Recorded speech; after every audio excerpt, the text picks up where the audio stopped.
이 청년들에게 좋은 일자리를 만들어서 일을 하면서 결혼도 하고 아기도 갖고 가정을 꾸릴 수 있도록 하겠습니다. 일자리를 만들기 위해서는 기업하기 좋은 대한민국을 만들어야 됩니다. 기업하기 좋은 대한민국을 만들기 위해서는 규제를 과감하게 혁파해야 되겠습니다. 규제를 혁파할 수 있도록 규제혁파위원회를 만들고 규제혁신처를 만들어서 제가 규제를 완전히 풀겠습니다. 불평등한 세상 갈아엎어야 합니다. 저 권영국, 차별 없는 나라, 새로운 평등한 대한민국을 만들겠습니다. 중국을 이기려면 과학기술에 대한 이해는 물론이고 세계 정상들과 자유롭게 소통할 수 있는 유능한 리더십이 필요합니다.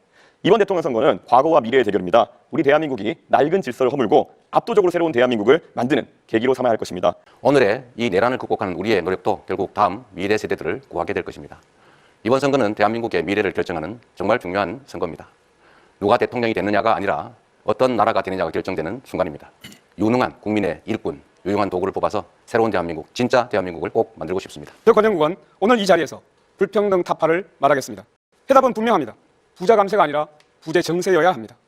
대기업과 고소득자에게 공정한 책임을 묻고 그 재원을 국민에게 되돌려 주어야 합니다. 이재명 후보는 호텔 예약을 취소해도 돈만 돌면은 경제가 살아난다며 돈풀기식 괴짜 경제학을 말씀하셨습니다. 돈을 억지로 부풀려서는 산업이 경쟁력을 가질 수 없습니다. 사람의 역량을 키워야 AI와 로봇에 대체되지 않고 일자리도 지킬 수 있습니다. 무작정 돈을 풀면 자영업자는 재료비와 임대료 부담만 늘을 것입니다. 저는 지역의 경제 현실에 맞게 최저임금을 자율조정할 수 있도록 제도를 만들겠습니다. 자영업자의 숨통부터 틔우겠습니다. 마이너스 성장을 하고 있습니다. 1분기에 0.2% 마이너스 성장을 했다고 하고 그중에 특히 내수가 2분기째 마이너스 성장이라고 합니다. 대책을 세워야 되겠죠. 단기 대책, 장기 대책이 있을 겁니다. 단기적으로는 추경을 해서 서민 경기를, 내수 경기를 살리는 게 중요하겠습니다. 단기 대책이 필요한데 성장 동력을 회복해야 됩니다. 인공지능을 포함하는 첨단 기술 산업을 육성해야 되겠고 재생에너지 산업도 육성을 해야 되겠고 문화산업 육성을 통해서 평한 성장의 기회를, 성장의 결과를 자영업자 소상공인들의 일자리를 지키도록 하겠습니다. 소비 진작을 위해서 지원을 하고 또 소상공인은 채무를 조정하겠습니다. 또 금융 지원을 강화하겠습니다. 건설업 부분에 대해서도 특별한 지원책을 마련하도록 하겠습니다. 기업이 또 좋은 일자리를 만들 수 있도록 규제를 완전히 판가리하도록 하겠습니다. 정부는 R&D, 특히 정부의 여러 가지 R&D 부분을 대폭적으로 지원해서 미래 산업에 많은 투자를 하고 또 그 분야로 기업을 지원하도록 하겠습니다. 윤석열 씨가 12월 3일 내란의 우두머리라는 사실 인정합니까? 그리고 그 계엄이 이 나라 경제에 비수를 꽂았다는 사실, 자영업자, 소상공인, 관광, 소비, 투자 모든 흐름을 끊었다는 사실 인정하십니까? 국민 앞에 석고대지하시고 사퇴해야 하는 것 아닙니까? 내란이 아니라니요. 헌법재판소에서 8대 0으로 내란이라고 분명히 얘기하고 있지 않습니까? 재판소에서 내란은 뺀 거 모르십니까? 말씀을 경제 토론 아닙니까 이거? 정책 자금 대출 부분은 상당 정도 탕감을 해주는 게 필요하지 않냐. 한수 부분 그 점에서 어떻게 생각하세요? 소상공인들에 대해서는 여러 가지 대출도 해주고 지원을 많이 하자고 아까 제가 말씀드렸습니다. 국가 부채를 감소하고라도 다른 나라처럼 소상공인, 서민들에 대한 코로나 극복 비용을 정부가 부담했어야 된다. 안 했으니 지금이라도 그 부담을 정부가 좀 떠안는 게 어떠냐. 이 말씀에 동의하시는지를 물어보고. 소상공인을 생환시키기 위한, 살려내기 위한 다양한 대책을 세우는데 여기에는 국가 부채가 일정한 정도 늘어날 수밖에 없습니다. 그걸 감수를 해야 된다고 생각합니다. 무슨 R&D 예산을 대폭 깎아가지고 예산을 아낀다고 해서 아예 기술 개발의 길을 막는다든지 이렇게 하면 절대 안 되죠. 재생에너지 산업을 탄압을 했는데 재생에너지 산업을 적극 지원해야 됩니다. 문화산업들을 적극 육성해야 된다고 생각합니다. 문화산업 같은 경우에는 저희가 앞으로 관광산업과 더불어서 키워나가야 되는 3차 산업의 핵심 과제고요. 저는 바우처 사업 같은 것을 통해가지고 문화의 소비를 늘리는 것이 필요하다 이런 생각을 하고 있습니다. 그 전국민 AI 한다고 하셨잖아요. 네. 모두의 AI. 네. 이게 정확히 어떤 방식으로 하겠다는 건가요? 국내 데이터를 기반으로 한 우리 독자적인 이 LLM을 만들어내면 큰 비용이 개발 단계는 들겠죠. 그래서 해야 될 일입니다. 소위 소버린 AI라고 보통 부르잖아요. 거기에 개발을 집중해서 우리 국민들은 최소한 전자계산기를 쓰듯이 이런 챗GPT를 무료로 쓸 수 있게 하겠다. 개발했을 때 그 개발 주체를 지정해서 뭐 입찰할 겁니까? 아니면 잘 만들어진 걸 뭐 고르겠다는 겁니까? 정부가 지원을 하지 않습니까? 어차피 R&D 예산을. 그럼 민간 기업들하고 연합을 해서 공동 개발을 하면 되죠. 같이 합동으로 연구 개발하면 된다는 거죠. 하나의 단일체 우리 국가만의 그런 AI 그렇죠. 네. 하는 지적이 들어오는 게 호텔 경제학이라고 들어보셨습니까? 경제 순환이 필요하다는 걸 극단적으로 단순화해서 설명한 거예요. 극단적인 예를 한번 들어본 거라니까요. 왜 그렇게 단순하세요? 단순하게 말씀하셨잖아요. 정년 연장을 하실 계획이라고 이제 들었는데 이렇게 되면 젊은 세대의 일자리는 악영향을 주는 거 아닙니까? 글쎄 그 점에 대해서 동의하기 어렵습니다. 젊은 세대도 많이 동의하고 있고요. 이런 식으로 답변하실 것 같으면은 정년 연장자도 젊은 세대도 일자리가 늘어난다 이렇게 답하실 거면은 도대체 무슨 토론을 하자는 건지 잘 모르겠습니다. 정년 연장하는데 어떻게 청년 일자리가 늘어납니까? 극단적이십니다. 커피 원가가 지금도 125이라고 생각하십니까? 아래는 맥락이라는 게 있죠. 죽을 파는 것보다는 더 나은 환경에서 더 나은 영업을 하도록 지원해주겠다. 닭죽 파는 사람들에 비해 가지고 커피가 굉장히 돈이 폭리를 취하는 것처럼 이렇게 돼서 굉장히 분노를 많이 하고 있는데 이런 점은 굉장히 저는 안타깝게 생각하고요. 노란봉투법을 또 대통령이 되시면 밀어붙일 생각입니까? 당연히 해야 됩니다. 이 노란봉투법은 헌법에도 안 맞고 이거는 민법에도 안 맞고 이 법에 안 맞는 그런 계약 자체로 성립되지 않은 부분인데 이렇게 계속 무리하게 밀어붙이시면 사실 우리나라에서 기업을 할 수 있겠느냐 이죠. 그래서 조금 반도체 특별법을 제정하는데 원래 이재명 후보께서는 처음에는 이걸 왜 그거 못 해주겠나 이러다가 나중에 주 52시간제 예외라도 해달라는 최소한의 요구입니다. 이거는 이 법도 안 해줘가지고 제가 고용노동부 고시로서 그냥 그걸 해드렸습니다. 근데 본인이 이 뭐 기업을 지원하겠다 또 반도체 부분을 지원하겠다 이렇게 말씀하시는 이게 상당히 모순되는 이야기 아닙니까? 이제 우리나라 반도체는 속도 경쟁인데 이 속도전에서 일정한 정도로 열심히 이걸 따라잡지 않으면은 R&D 부분이라도 네. 이 반도체 부분의 건강을 유지하면서 R&D 하는 부분 또 연봉이 일정한 되는 분들은 이 부분에 52시간제 예외를 조금 보장하자. 이것도 안 해주면서 어떻게 그럼 우리나라 기술은 어떻게 개발하고 다른 나라하고 경쟁이 되겠습니까? 52시간제 예외를 할 때 총 시간을 늘리지 않고 변형에 따른 수당을 다 지급하면 기존에 있는 예외 제도 4개보다 못한 제도라서 필요가 없다. 이렇게 결론 났잖아요. 그 부분에 대해서는 모든 반도체 사업하는 데서나 또 그 연구자들도 전부 요청하고 다른 나라도 이렇게 연구 부분에서도 이렇게 규제하는 부분이 없지 않습니까? 그런데 이렇게 규제를 많이 할 경우에는 과연 우리나라 산업이 이게 경쟁력을 가질 수 있겠느냐 이런 점에서 매우 우려가 된다는 점입니다. 그리고 이재명 후보님께서는 불법 대북 송금으로 재판을 받고 있지 않습니까? 바로 밑에 계셨던 이화영 우리 부지사가 징역 7년 8개월 받았습니다. 지사가 모르는 부지사 징역형이라는 거 이거는 가능한 이야기입니까? 그래도 도지사를 했지 않습니까? 대북 사업이 지사가 모르는 부지사가 대북 사업을 할 수 있습니까? 대북 사업 자체가 당연히 알죠. 그런데 민간업자가 나를 위해서 100억을 돈을 북한에 몰래 줬다는 게 있을 수 있는 일입니까? 민간업자가 보내는데 그게 어떻게 부지사가 알아가지고 지사는 모르는데 부지사가 북한에 돈을 보내는 게 그게 가능한 이야기냐 이죠. 김문수 후보님 2번이나 김문수 후보님 측근들이 경기도 산하견에서 정치자금 불법으로 모금해서 처벌받았는데 김문수 후보님 왜 몰랐습니까? 그거하고는 전혀 다른 문제죠. 대북 사업은 지사가 모르는데 부지사가 할 수 없는 사업이죠. 그 기본소득이라는 정책에 대해서 어떻게 생각하십니까? 그건 뭐 말이 안 되는 이야기죠. 그 기본소득이라는 게 말이 안 되기 때문에 이재명 후보도 지금 아마 주장 안 하는 걸로 알고 있습니다. 근데 국민의힘의 지금 정강 정책을 살펴보면은 기본소득을 실천하겠다라는 내용이 들어가 있습니다. 근데 그 부분은 제가 검토해보고 만약 그런 게 있다면 기본소득은 사실 개념 자체가 맞지 않다고 생각합니다. 불안봉투법이 말도 안 되는 법이라고 합니다. 악법이라고 합니다. 진짜 사장에게 교섭하자는 게 악법입니까? 진짜 사장에게 교섭할 수 있는 권리 단체 교섭권입니다. 그 교섭권이 악법이라고요? 엉터리라 말도 안 된다고요? 도대체가 노동부 장관을 어디로 해먹었습니까? 두 번째, 손해배상 청구를 각자의 책임에 따라서 하자는 것이 어떻게 민법에 위반됩니까? 법을 모르시면 그런 얘기하면 안 됩니다. 정말로 부끄럽습니다. 그리고 주 50시간 얘기를 하시는데요. 지금 시대에 노동시간 늘려가지고 산업 경쟁력을 살리겠다? 이거 어느 나라 얘기하고 있습니까? SK하이닉스는 주 43시간 이상을 일하지 않습니다. 삼성전자에서 지금 문제가 생겼습니다. 오히려 기술력에서 SK하이닉스가 훨씬 앞서 있습니다. 이건 기술력의 문제를 가지고 노동자들의 노동시간을 얘기하고 있는 것은 정말로 잘못 짚고 현실을 모르는 얘기를 하고 있는 겁니다. 제가 이재명 후보에게 인터넷상에서 일리 핫해진 호텔 경제학에 대해서 이제 여쭤봤는데요. 사실 답변을 제대로 안 하셨습니다. 그래서 이게 케인지언 승수 효과라는 식으로 답변하셨는데요. 그렇게 한다 하더라도 모델이 맞지 않는다라는 점 말씀드리고요.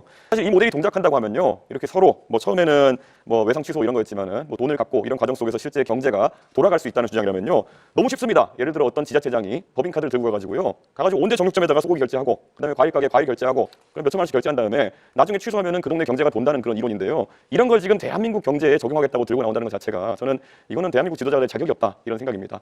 그런 부분에서는 정말 참 우리가 여러 가지로 더 좋은 일자리 더 많이 만들어내고 경제를 살리기 위해서 경기도뿐만 아니라 전국이 열심히 뛰어서 기업을 하기 좋은 데로 만들고 또 노사관계가 평화롭게 되고 이렇게 해야지만 앞으로 경제가 성장할 수 있다고 봅니다. 그런데 제가 봤을 때는 아까 말씀드렸던 것처럼 돈을 돌린다. 경기도지사를 하셨기 때문에 알겠지만은 성장하지 않고 이런 식으로 지역 화폐를 돌린다 이런 식으로 해가지고 사람들 소득이 높아지고 이런 게 가능한지 행정을 해보셨으니까 궁금하거든요. 저는 이미 학계에서도 다 그거는 불가능하다. 그거는 그냥 안 된다는 게 다 나와 있고요. 실제로 지금 경기도에서도 할 수 있는 것이 기업을 유치하거나 또는 불가피하게 어려운 분들에 대해서는 무한돌봄 복지를 해줘야 됩니다만 가만히 있는 사람한테 괜히 그냥 돈을 나눠준다든지 이런 발상 자체가 잘못됐습니다. 그 굉장히 도덕적 해이와 우리 경제를 망치고 정신을 망치는 일이라고 생각합니다. 일하는 모든 노동자들에게는 최저임금, 4대 보험, 퇴직금 정도는 보장받아야 하는 이런 사회가 되어야 합니다. 당연히 그런 방향으로 가야죠. 다만 경제력이 감당할 수 있느냐 문제일 텐데 저는 우리 경제력 수준이 지금도 어느 정도는 되고 지금 하자는 건 아니고 경제력 수준을 좀 올려서 가야 된다고 생각합니다. 네네. 부자 감세를 계속 서로 경쟁적으로 하고 있어서 대단히 유감스럽습니다. 저는 복구하겠습니다. 임금의 감소가 없는 주 4.5일제를 어떻게 하겠다는 것인지, 말 그대로 기업에게 온팡지게 다 넘기겠다는 건 아닌지 이재명 후보 입장이 궁금합니다. 10초 드리겠습니다. 당연히 임금 감소가 없이 4.5일제로 가야 되고요. 그거는 앞으로 우리가 점진적으로 타협을 통해서 나아가야 된다. 우리 방향을 얘기하는 겁니다. 예, 지금 확인하신 것처럼 이재명 후보는 어떻게가 빠져 있고 그냥 이렇게 하겠다 저렇게 하겠다 이런 말씀만 하고 있습니다. 원래 사람들이 어려울 때 옆에 사이비 종교가 다가오는 것처럼 가장 위험한 형태의 사람이다 말씀드리겠습니다. 이제 대한민국은 과거와 다릅니다. 반도체 배터리 분야에서 세계적인 경쟁력을 확보했고 방산과 조선업 역시 전략산업으로 성장했습니다. 뿐만 아니라 우리 대한민국은 베트남 전쟁부터 우크라이나 전쟁까지 미국의 안보 전략에 지속적으로 기여한 국가입니다. 따라서 우리는 한미 양국이 단순한 교역국이 아니라 안보와 전략을 공유하는 우방국이라는 인식을 확실하게 해야 합니다. 여기에 중요한 조건이 하나 있습니다. 미국과의 연대를 공고히 하기 위해서는 일본과의 관계 또한 실용적으로 관리해야 합니다. 그런데 이재명 후보는 일본 문제를 정치적으로 이용해온 바가 있습니다. 그리고 과거에 일본을 적성국가라고 표현하기까지 했습니다. 이런 접근으로는 외교 안보의 복잡한 전략 환경을 감당할 수 없다고 생각합니다. 지금 당장 대한민국의 수출 기업들이 곤란을 겪고 있습니다. 그리고 지금 당장 미국과 관세 관련 협상을 해야 됩니다. 저는 이 협상에 있어서 가장 중요한 원칙은 국익 중심이라고 생각합니다. 미국도 요구하는 게 많겠지만 그걸 반드시 100% 관철하겠다는 것은 아닐 것입니다. 또 우리가 맨 먼저 나서서 서둘러서 협상을 조기 타결할 필요는 없을 것 같습니다. 대책으로는 이 통상협상을 잘 하되 향후에 수출 시장이나 수출 품목을 좀 다변화할 필요가 있을 겁니다. 특히 경제 영토를 넓히기 위한 외교적 노력이 각별히 필요하지 않을까 생각이 듭니다. 그리고 내수 비중을 이제는 좀 서서히 높여가야 되지 않을까 그런 생각을 하고 있습니다. 트럼프 대통령과 협상에서는 가장 중요한 점이 신뢰입니다. 서로 믿을 수 있을 때만이 이 한미 동맹을 더욱 강화할 수 있습니다.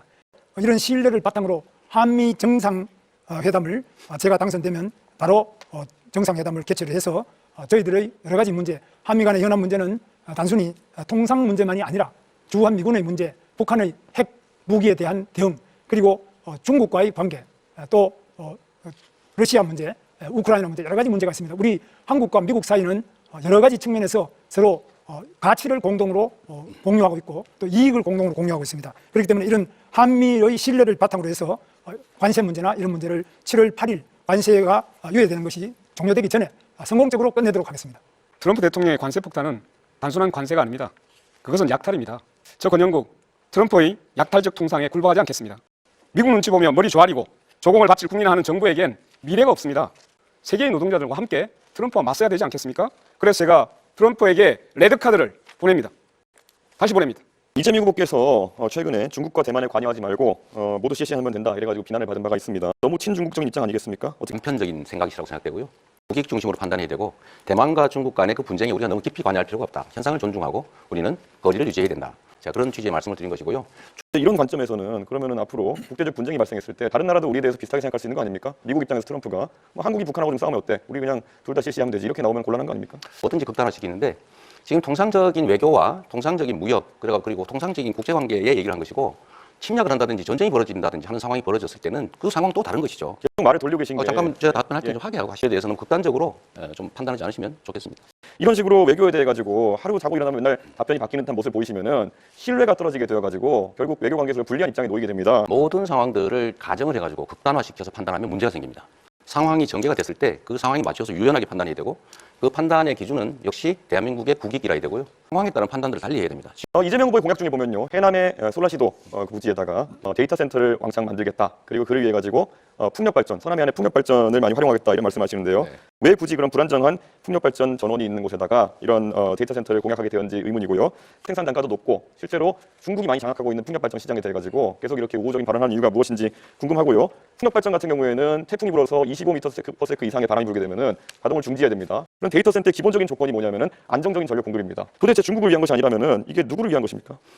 원래 이 데이터 센터들은 기본적으로 재생에너지를 쓰는 게 지금 표준이죠. 재생에너지는 기본적으로 간헐성이라고 하는 불규칙성이 본질입니다. 이 SS라고 하는 시스템을 있는 거죠. 에너지 스토리지 시스템을 만들어서 많을 때는 저장하고 적을 때는 공급하고 또 기저전력도 공급할 수 있기 때문에 불가능하다 생각하는 것 자체가 좀 잘못된 생각인 것 같습니다. 그 ESS라는 것도 하루 이틀 버티고 2, 3일 버티는 것이라서 제가 구체적으로 태풍 같은 상황이 발생해가지고 4, 5일 동안 만약 풍력 발전기가 가동하지 않게 되면은 개통 자체가 흔들리게 된다라는 말씀을 드리는 건데 그렇게 자꾸 피상적으로 말씀하시면은 토론이 되지 않습니다. 윤수 후보님께서 인력 양성에 대해서 말씀하실 때 수출 전문 인력을 10만 명 양성하겠다 하셨는데요. 이게 AI 전문 인력도 20만 명 양성하시겠다 그러고 좀 규모가 큰 인재 양성 프로젝트를 얘기하시는데요. 지금 한 해에 20만 명씩 태어난 상황 속에서 수출 전문 인력 10만 명을 어떻게 양성하겠다 하신 건지 궁금합니다. 수출 전문 인력은 꼭 미국이나 이런 데만 수출하는 것이 아니라 전 세계적으로 지금 많이 지금 우리나라 수출도 되고 있기 때문에 그런 부분에서 대학교에 관련 학과만이 아니고 또 인문계, 그냥 예능계, 체육계 이렇게 나온 분들도 세일즈를 한다든지 수출 부분에 대해서 각 전문 기관이나 또 기업에서도 지금 하고 있습니다. 이렇게 해서 1년에 뭐 10만 명, 20만 명 하는 게 아니고 제 임기 중에 그렇게 한다는 이야기입니다. 이재명 후보께서 옛날에 2023년에 윤석열 대통령이 미국의 대중국 반도체 판매 통제욕을 수용하면은 직권남용이다 이렇게 말씀하셨습니다. 이렇게 얘기하실 것 같으면 최근에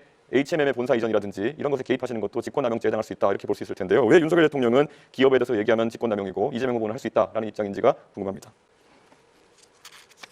이재명 후보. 네, 자 이준석 후보의 질문하신 주도권 시간이 끝났기 때문에 자 다음 이제 이재명 후보의 주도권 토론 시간입니다. 답변부터 시작하셔도 됩니다. 네, 뭐 별로 중요하지 않은 얘기라서 간단하게 말씀을 드리면 현지 극단적으로 단정하고 전제를 왜곡해서 질문을 하거나 주장돼요. 예를 들면 제가 말씀드린 것은 경제는 순환이다. 이걸 설명한 거지 그렇게 하겠다라고 한 게 아닌데 그렇게 하면 안 된다 이렇게 주장하잖아요. 커피 원가 얘기를 한 것은 또 원재료값이 이만큼밖에 안 드는데 시설 잘 갖춰서 팔면은 다른 전업하면 오히려 도움이 된다 이 얘기를 한 건데 이걸 왜곡을 해가지고 그 국민의힘 비대위원장이신가요? 그 김용태 의원이신가? 다운표를 쳐가지고 이재명 후보가 원가가 120원인데 비싸게 판다. 비싸게 팔고 있다라면서 자영업자를 공격했다고 왜곡 조작을 했더라고요. 뉴딜이라고 들어보셨는지 모르겠어요. 근데 경기가 침체가 되면 정부가 재정을 투자해서 그냥 일자리도 만들고 무료로 그 지원도 하고 이렇게 해서 경제가 다시 활력을 찾지 않습니까? 이거는 기본이다. 정부 재정의 역할, 금융의 역할이라고 하는 것은 본질적으로 있는 거죠. 지금 이 경제가 대한민국 경제가 마이너스 성장, 0% 성장 이렇게 된 데에 대해서 국민의힘의 책임, 윤석열 정권의 주무장관으로서 책임감 느끼거나 아니면 죄송하다는 생각 안 드십니까? 뭐 저희는 매우 죄송하게 생각하고 또 어려운 점이 많지만 이재명 후보의 책임도 매우 크다. 그래서 이재명 후보께서는 우리가 하려고 하면 전부 반대를 합니다. 그래서 기껏 만들어내는 것이 노란봉투법, 중대재해처벌법, 반도체 특별법 이런 것도 반대하시고요. 지금 본인이 약속한 것도 전부 어깁니다. 그러니까 경제가 살아날 길이 없습니다. 지금 대통령도 자문한 것이 계엄이라든지 이것은 반대합니다만 충분히 들었고요. 법을 자꾸 이상한 법을 만들어 충분히 기업 할수 들었고요. 없게 만듭니다. 그래서 네. 지금 네. 기업들이 해외로 계속 그만. 빠져나갑니다. 30초를 넘어가면 주도권을 가진 후보가 제지할 수 있습니다. 이 통상 문제에 관해서 이게 한덕수 총리도 역시 일종의 정치적 공동체 아니었습니까? 지금 대미 관세 협상과 관련해서 이분이 그렇게 말씀하셨어요. 트럼프 대통령이 자랑스러워할 협상을 했다 이렇게도 얘기하고 사안의 성격에 따라서 방위비 협정을 다시 할 수도 있다 이렇게 인터뷰를 하셨어요. 이거 바람직한 태도라고 보십니까? 그 부분에 대해서는 여러 가지 문제 제기를 하신 것도 좋지만 네. 제가 이제 이재명 후보께서 정말 제가 간곡하게 당부드리고 싶은 것은 지금 최상목 부총리도 이제 한덕수 총리가 그만두면 최상목 부총리가 통상을 맡아야 되는데 계속 탄핵한다고 그래서 그것도 그만뒀지 않습니까? 그러니까 사람이 일을 할 수가 없어요. 총리 탄핵하고 대통령 탄핵하고 또 경제부총리 탄핵하고 계속 탄핵해서 또 법은 아까 말씀드린 우리가 하장 안 해준 거 없다 그러는데 그동안 얼마나 많은 법을 근데 안 잠깐만요. 그거는 이게 제가 여기서 말씀드릴 필요 없이 국회에서 그 너무 잘하시는데 무책임한다는 생각이 드는데요. 지금 이게 미국 대통령이 자랑스러워할 협상이다 이렇게 얘기한 거는 퍼주기 하겠다는 취지인데 이런 점에 대해서 책임을 좀 지는 게 중요하다는 생각이 들고요. 통상 문제를 해결하기 위해서는 대통령의 외교적 신념 네. 그리고 국제사회에서 얼마나 신뢰하느냐 이게 매우 중요하다고 봅니다. 네. 그런데 우리 이재명 후보께서는 성남시장을 할 때 2017년에는 네. 미군 철수를 각오하고 나도 경제 파탄을 불러오는 사드 배치를 철회해야 된다. 그래서 2023년 당 대표 시절에는 싱하이밍 주한 중국 대사와 한미 외교 정책에 대해 싱하이밍 대사가 그 잘못된 판단이다. 나중에 반드시 후회할 것이라는 이런 협박성 발언을 했는데도 그 자리에서 반대를 못하고 반박을 못하고 그냥 물러섰어요. 그 다음에 중국과 대만 사이의 문제에 대해서도 우리랑 무슨 상관이냐. 중국에도 셰셰 하면 된다. 이런 식으로 이야기가 이게 굉장히 말이 많은데 우리나라는 한미 동맹이 기본축이 돼야 된다고 보는데 이 부분에서 이재명 후보가 지금 하고 있는 발언, 그동안 해왔던 발언을 보면은 미국으로서는 상당히 끔찍할 정도입니다. 물론 권영국 후보께서는 오늘 이 자리에서도 계속 트럼프와 싸워야 된다 이렇게 하시는데 어떻게 생각하십니까?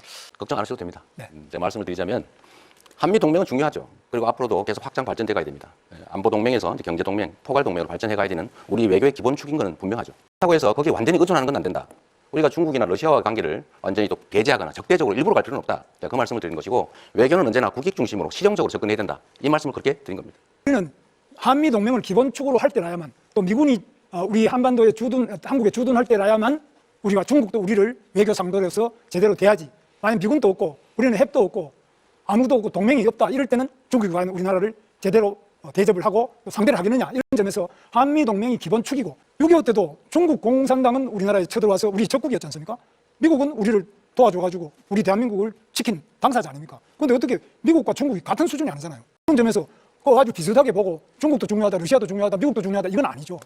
비중이라는 걸 당연히 고려해야죠. 똑같이 한다 그런 게 아니고요. 왜 그렇게 받아들이는지 이해가 안 되는데 한미 동맹이라고 하는 것은 대한민국 외교 안보의 기본축이다. 네. 발전시켜야 된다. 심화시켜야 된다. 분명하고요. 한미일 협력체제 안보 협력도 반드시 필요하다. 그러나 그렇다고 해서 거기에 완전히 몰빵, 올인해서는 안 된다. 중국과 러시아의 관계도 우리는 중요하기 때문에 잘 관리해야 된다. 이 말씀을 드리는 것인데요. 너무 자꾸 극단화시키지 말라니까. 이 외교라는 게 얼마나 섬세하고 예민한 문제입니까? 좀 이렇게 여유 있게, 유동성 있게, 실용적으로, 실사구시적으로 접근할 필요가 있다는 말씀을 다시 한번 드립니다. 북한의 핵에 대해서는 네. 어떤 해법을 가지고 있습니까? 제가 가지고 있는 해법은 미국과 협력해서 북한의 핵에 대응할 수 있는 2중, 3중의 방어막을 치고 방어뿐만 아니라 필요할 때는 북한의 네. 그 핵심적인 지휘부를 완전히 괴멸시킬 수 있는 바로 보복 타격 이런 것들을 확실하게 우리가 확보할 때라야만 우리 안보가 유지되고 안보가 경제 아닙니까? 네. 안보가 없는데 통상이 어디 있고 경제가 어디 있습니까? 네. 지금 그건 이 한미 간에 충분히 협의가 돼서 이미 상당 정도 장치들이 만들어져 있습니다. 가능한 범위 내에서 재래식 군사력을 최대한 확장을 하고 미국의 핵 확장 억지력을 최대한 우리가 함께 공유하고 그런 방식으로 지금까지 왔고 앞으로도 그렇게 가면서 한반도의 핵을 비핵화하는 방향으로 우리가 목표를 정하고 가야죠. 비핵화는 지금 매우 어려운 상태입니다만 저는 이제 핵 균형으로 가져가야 된다 이렇게 보는데 지금 그렇게 하려면 한미 동맹이 기본축이 돼서 이것을 강화해야 되는데 계속 반미 발언을 계속하고 그걸 두둔하고 중소기업을 보호하기 위한 직접적이고 현실적인 대책이 있으면 30초 네 말씀 부탁드립니다. 저는 미국의 기본적 전략이 미국 국민들에게도 수용이 잘 안 될 거라고 생각해요. 지금처럼 소프트 파워를 다 갉아먹으면서 미국에 대한 신뢰, 믿음 이런 거 다 갉아먹으면서 이런 식으로 하는 거 오래 못 갈 거라고 봅니다. 결국 어느 시점에서는 제동이 걸릴 텐데 그때까지 잘 견디는 게 중요하고요. 두 번째로는 재벌 대기업들도 사실은 잘 못 견뎌내고 있어요. 결국 정부가 나서야죠. 정부가 나서되 관세 협상 자체만 가지고 부족하기 때문에 다른 요인들 한꺼번에 협상을 제가 하게 됐습니다. 질문 드리겠습니다. 노동자의 보호 대책 있으면 좀 말씀해 주시죠. 미국의 수출이 줄어드는 것 자체가 매출이 줄어들고 노동자들의 환경을 위협할 텐데 그래서 제가 말씀드리는 것이 일단 대미 통상 협상 잘 해 나가야 되겠지만 좀 길게 보면 결국 수출 국가 또는 수출 품목을 좀 다변화할 필요가 있다. 그리고 아까 말씀드린 외교 영역에서 경제 영토를 넓히기 위한 중국과 러시아의 관계도 이렇게 적대적으로 갈 필요는 없다라고 말씀드리는 게 사실 그런 대안 때문이죠. 네. 민주노동당이 바로 이런 이제 실업들이 발생했을 때 국가가 일자리를 만들어주는 국가 일자리 보장제를 우리는 주장해오고 있습니다. 네. 그 관세 유예가 되면 좋겠지만 미국이 다른 나라들은 그대로 두고 한국만 유예하길 기대하기 어렵다라고 말하신 적 있죠. 트럼프가 중국에도 결국 유예하고 협상을 시작했습니다. 다 유예하는데 한국에 대해서 유예하길 기대하기 어렵다. 이렇게 말을 한 근거가 있습니까? 한국에도 유예할 수가 있고요. 그 부분은 이제 협상을 통해서 유예가 될 수 있도록 하겠습니다. 그런데 왜 미국이 다른 나라들은 그대로 두고 한국만 유예하길 기대하기 어렵다. 이렇게 이야기를 합니까? 한국하고 관계는 신뢰를 바탕으로 해서 당당하고 꼿꼿하게 나가겠습니다. 트럼프에 맞서자고 하니까 왜 그걸 반미라고 얘기합니까? 맞서자고 하는 것하고 우리가 당당하게 네, 묻겠습니다. 하나 더 우리지 않는 거하고 다르죠. 세계 경제가 어렵다고는 하는데 대한민국 경제만 더 많이 어렵습니다. 제일 큰 원인은 이 윤석열 정부, 국민의힘 정권의 무능, 무책임 때문입니다. 지난 3년 동안 대체 뭘 했나 한번 생각해 보면 기억나는 게 없습니다. 적으로 성장 동력을 회복해야 됩니다. 그 첫 번째는 AI를 중심으로 한 첨단 기술 산업에 대한 투자 늘려야 됩니다. 정부가 책임져야죠. 두 번째는 지금 전 세계가 기후위기 때문에 재생에너지 사회로 전환되고 있는데 우리는 재생에너지에 대한 대책이 거의 전무하다시피 해요. 재생에너지 관련 산업을 대대적으로 신속하게 키워야 됩니다. 세 번째는 우리가 가진 특장점이 있습니다. 문화적 역량이죠. 문화산업을 대대적으로 육성하면 길이 생길 것이다 이렇게 생각합니다. 첫째는 규제를 혁파하겠습니다. 규제 혁신처를 만들어서 규제를 상시 관리 감독 철폐하겠습니다. 노동개혁으로 대기업과 중소기업 간의 격차를 완화하도록 하겠습니다. 두 번째로 첨단 인프라를 구축하겠습니다. AI 시대의 전력과 인프라를 확충하겠습니다. 에너지 도로망을 구축하고 원전 산업의 생태계를 복원해서 원전을 더 많이 활용해서 전기요금을 대폭 낮추고 질을 높이도록 하겠습니다. 신산업 육성을 위한 과학기술 연구개발 인프라를 대폭 강화하겠습니다. GTX를 전국으로 확충해서 교통혁명으로 출퇴근 시간을 줄이고 교통복지를 실현하겠습니다. 산업 클러스터를 각 지방마다 확장하겠습니다. 기술 융합, 규제 프리, 규제 없는 도시를 만들겠습니다. 대학과 연구소와 기업을 연계하겠습니다. 세 번째로 미래 산업을 육성하겠습니다. 세계 최고의 인공지능 생태계를 구축하겠습니다. 반도체 미래차를 집중적으로 육성하겠습니다. 불평등을 갈아엎고 차별 없는 나라를 만들겠습니다. 재벌 퍼주기, 부자 감세가 아니고 서민과 노동자를 위한 나라가 되어야 합니다. 수도권과 비수도권의 불평등을 없애겠습니다. 노동이 당당한 나라, 모든 시민이 존중받는 나라, 진짜 민생이 우선인 나라 제가 만들겠는데요. 먼저 규제를 화끈하게 깨부숴야 됩니다. 지금 이 순간에도 많은 창업가들이 대한민국의 등을 돌리고 실리콘밸리나 싱가포르로 향하고 있습니다. 이스라엘 기업들이 미국과 기준을 맞춰서 세계로 뻗어가듯 우리도 타국과의 규제 격차를 없애야 합니다. 에너지 정책도 대폭 수정해야 합니다. 탈석탄, 탈원전, 재생에너지만 외치는 것은 결국 전기요금 폭탄으로 국민만 고통을 받게 합니다. 모든 대선 후보가 입을 맞춰서 AI 시대라고 합니다. 하지만 AI에 대한 이해도는 나쁘끄럽습니다. 이재명 후보는 AI에 100조 원을 투자하겠다면서도 매년 5조에서 15조 원에 달하는 농촌 기본소득을 도입하겠다고 했습니다. 무엇이 미래를 위한 투자인지 우선순위를 판단하지 못하고 있는 것입니다. 지도자는 한정된 자원은 어디 있을지 냉정하게 선택해야 됩니다. 다 해주겠다는 말은 결국 다 못하겠다는 말과 다르지 않다고 생각합니다. 민주당에서는 제2경찰학교를 남원에도 그리고 아산에도 유치하겠다고 합니다. 도대체 어디로 유치한단 말입니까? 후보일 때도 양다리 공약을 이렇게 남발하는데 만약 대통령이 되면 해준다고 했더니 진짜 해주는 줄 알더라 이러면서 말을 바꿀 것을 우려할 수밖에 없습니다. 양치기 소년을 뽑는 선거가 아닙니다. 당선되면 말을 바꾸는 노쇼 후보에게 대한민국의 5년을 맡길 순 없습니다. 미래를 맡길 수 없습니다. 규제에 대해서는 이렇게 표현하고 싶어요. 완화, 해소 이렇게 말하지 말고 합리화하자. 필요한 규제는 강화하고 불필요한 규제는 해제하거나 완화하자. 합쳐서 규제 합리화 필요하다고 생각합니다. 김문수 후보님도 이제 경기도지사를 하셨는데 수도권 규제 완화해야 된다고 많이 주장하셨죠. 그렇습니다. 저는 아주 적극적으로 주장했습니다. 그럼 수도권 규제를 그렇게 완화를 하면 수도권 집중에 따른 대한민국의 이 지속 성장에 장애되는 요인, 지방이 소멸하는 이 문제 어떡합니까? 지금 수도권 규제 완화 중에 하나가 바로 평택 삼성 반도체 공장 120만 평이 규제 완화로 가능했고요. 또 이천에 하이닉스도 SK 하이닉스도 콩밭을 하던 것을 규제를 완화해서 하이닉스를 했습니다. 그럼 그것이 지방에 마이너스가 됐습니까? 다 외국으로 가려고 하는 기업을 제가 유치를 해가지고 지방 사람들도 거기 와서 다 취업을 하고 그게 지방에 무슨 문제가 있습니까? 알겠습니다. 과거에 그 문재인 대통령 단 탈원전 정책 그건 잘못됐다고 생각하시죠? 에너지 정책에 관해서는 원전이 필요하냐 안 하냐 이게 일도 양당으로 판단할 수가 없다는 걸 먼저 말씀을 드리고요. 요즘 말로 하면 에너지 믹스가 필요하다. 원전도 필요하고 재생에너지도 필요하고 그다음에 다른 에너지도 좀 복합적으로 필요하죠. 다만 그 비중을 어떻게 할 거냐 그 측면에서 원전은 기본적으로 위험하고 좀 지속성에 문제가 있다. 그러니까 가능하면 원전을 활용을 하되 너무 과하지 않게 재생에너지 중심 사회로 전환해 가자. 이 말씀을 제가 드린 겁니다. 발전소 가셔가지고 그게 얼마나 안전한지를 점검하는 그런 현장을 한번 가보셨습니까? 그걸 꼭 현장을 가봐야 아는 건 아닌 것 같고 폐기물 문제라든지 사고가 났을 때 엄청난 피해 이런 것들 고려하면 가급적이면 원전을 피하는 게 좋은데 기저전력으로 과연 원전을 완전 지금 단계로 완전히 중단할 수 있냐 저는 아니라고 생각해요.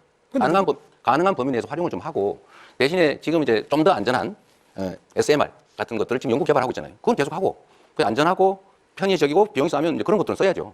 1도 양단을 쓸 거냐 말 거냐 이렇게 하는 것은 너무 극단적이다. 그런데 우리나라가 원전 건설하는데 세계적인 선진 강국입니다. 굉장히 안전합니다. 이걸 자꾸 문재인 대통령처럼 거의 뭐 영화 하나 보고 그냥 원전 위험하다 이렇게 생각하는데 원전이 위험하다는 이런 이야기가 잘 관리되는 원전은 위험한 것이 아니라 오히려 더 안전하고 더 친환경적이다 이런 것은 인정하지 않습니까? 그렇게 안전하면 후쿠시마 원전 사고 왜 났습니까? 체르노빌은 왜 사고 났어요? 그거는 대한민국의 원자로는 영원히 안전할 것이다. 그거 어떻게 보장합니까? 아니다. 잠깐만. 지금 당장은 눈으로 보기 안전할지 몰라도 사고가 날 수 있죠. 위험하죠. 더하기 거기서 나오는 폐기물 처리 문제가 해결이 안 되고 있지 않습니까? 그 두 가지 문제 때문에 가급적이면 안전한 재생에너지로 가자. 대신에 그 사이에는 좀 섞어서 쓰자. 그게 제 입장입니다.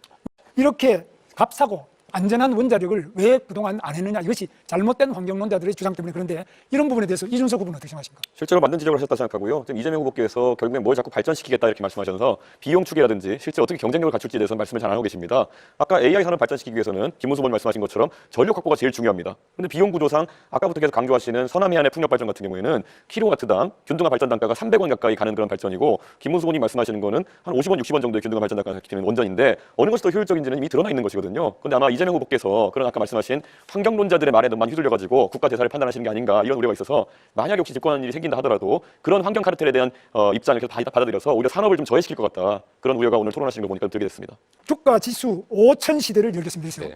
지금 그런데 5천이 되면 저도 환영입니다. 좋겠는데 이거 들은 분들이 이거 5천이라는 건 좀 심한 거 아니냐 이렇게 보는 분들이 많은데 네. 우리 이준석 후보께서는 어떻게 보십니까? 이거 5천이 가능합니까? 저는 주식을 잘 저도 몰라서 5천 하면 좋다 이런 생각을 하는데요. 네. 아마 이재명 후보께서 예전에 주식을 처음 경험하실 때 조금 뭐 친구분의 권유나 이런 거로 작전주로 경험하셨다고 본인이 얘기하신 바가 있거든요. 그래가지고 이런 걸 너무 가볍게 생각하시는 게 아닌가 좀 그런 인식인데 당장 이번에 민주당에서 상법 개정안을 추진한 것에 대해서 저는 개인적으로는 긍정적으로 평가합니다. 대주주의 어떤 강압적인 물적 분할이라는 걸 통해 가지고 일반 주주들이 손해 보는 상황 속에서는 주가가 안 오릅니다. 그렇기 때문에 기업인이 자유롭게 경영할 수 있도록 하는 것 또는 회사가 자기에게 맞는 판단할 수 있게 하는 것은 중요한데 또 그 말만 하면 되는데 이재명 후보께서 표가 된다고 생각해서 부산 가가지고는 또 HMM이니 또 SK온이니 이런 것들 또 민간 기업인데 잠시 민영화를 앞두고 있다는 이유만으로 옮겨버리겠다 했습니다. 그런 게 바로 주식시장에 있는 이재명 리스크다 이렇게 말씀드릴 수 있을 것 같습니다. 그 차별 없는 나라가 경쟁력 있는 나라입니다. 이번 광장에서 2030 청년들이 가장 많이 요구한 것이 차별금지법 제정입니다. 네. 이재명 후보께서는 차별금지법 재생에너지 생산 단가가 8분 8배 비싸다, 6배 비싸다. 뭐 킬로와트 이건 제 잠깐만요. 질문에- 300원이다. 이거는 아니요. 볼 필요가 있을 것 같고요. 그만하시죠. 예. 규모화를 하면 그건 어느 정도 해결할 수 있다는 말씀드리고 차별금지법 관련해서는 차별이 어떤 특정 요소에 의해서 생기는 거 방치하는 거 바람직하지 않긴 한데 네, 지금 단계로 거기까지 듣겠습니다. 거기까지 듣겠습니다. 방향은 저는 맞다고 보지만 지금 현재 너무 현안들이 복잡한 게 많이 얽혀 있어서 이걸로 새롭게 논쟁 갈등이 심화되면 지금 당장 해야 될 일을 하기 어렵다라는 네, 말씀. 알겠습니다. 영원히 못할 것 같습니다. 중대재해처벌법이 악법이라고요? 중대재해처벌법은 처벌 위주의 법입니다. 그런데 산업재해를 없애기에는 예방 위주로 가야 됩니다. 예방은 최근에 AI도 발전하고 드론도 발전하고 로봇도 발전하고 여러 가지 CCTV도 발전해서 예방을 위한 시설을 하고 미리 그걸 예방을 해야지. 사람 죽고 난 다음에 그 사업주를 처벌한다고 해서 재해가 그럼 줄어듭니까? 사망자가 줄어듭니까? 그래서 저는 예방 네, 위주로 가야지. 듣겠습니다. 처벌 위주로 국가에 듣겠습니다. 잘못이라고. 지금님은 지역별로 최저임금을 달리 적용하자고 제안하고 계십니다.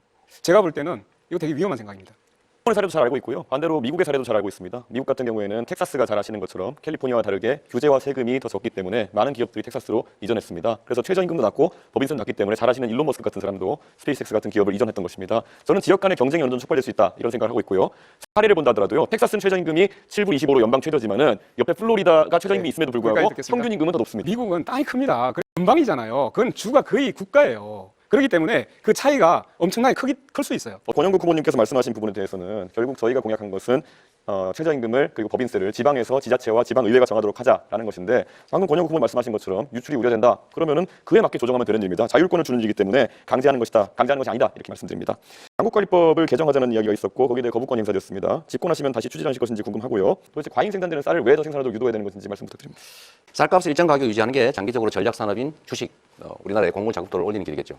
그런데 가끔씩 과잉 생산되는 경우가 있어요. 그럴 경우는 정부가 사서 양곡 가격을 관리해주자. 대신에 여기 추가로 경작 면적을 조정하기 위해서 대체작물 지원 제도를 도입하자. 이 두 가지 동시에 도입하면 정부가 쌀 사지 않기 위해서 대체작물 지원을 예측에 충분히 알겠습니다. 하면 관리가 가능하죠. 결국 3조 원씩 더 쓰겠다는 말을 그냥 저렇게 돌려가지고 핑계를 대고 있다 이렇게 보면 될 것 같습니다. 스테이블 코인 이런 얘기도 하셨어요. 사실 어떤 방식인지 뭐 담보형이라고 하셨는데 담보형 코인들 중에서도 제가 알기로는 미국 달러화를 기반으로 한 담보형 코인 외에 실제로 스테이블 코인이 사용되는 경우가 거의 없습니다. 실제 USDT, USDC 두 가지가 90%가량의 유통량을 담당하고 있는데요. 혹시 USDT와 USDC 어떤 부분이 차이가 있는지 알고 계십니까? 곡물 쌀값 관리 3종입니다. USDC 기준입니다. 잠깐만 계세요. 대답은 우리가 자율적으로 하는 것이죠. 그거는 무조건 토론입니다. 예. 그렇더라도 답을 들어보고 가세요. 얘기하고 다음에 할 거니까. 시간 낭비하시려고 자, 하는 3조 원을 쓴다는 얘기는 사실이 아니다. 그렇게 단정해서 그렇게 남의 정책을 호도하지 않으면 좋겠다는 것이고요. 두 번째로 원화 기반의 코인을 만든다라고 하는 것은 담보를 그 액수만큼 넣어놓고 거기에 맞게 코인을 발행하기 허용하겠다 이겁니다. USDC 같은 경우에는 주체가 계좌 동결 등을 할 수 있기 때문에 훨씬 관리가 엄격합니다. 그런데 이번에 민주당이 추진하는 스테이블 코인 같은 경우에는 이런 자금의 불법적 유통이나 이런 것을 막기 위해서 어떤 장치를 할 것인지 이런 것 궁금하고요.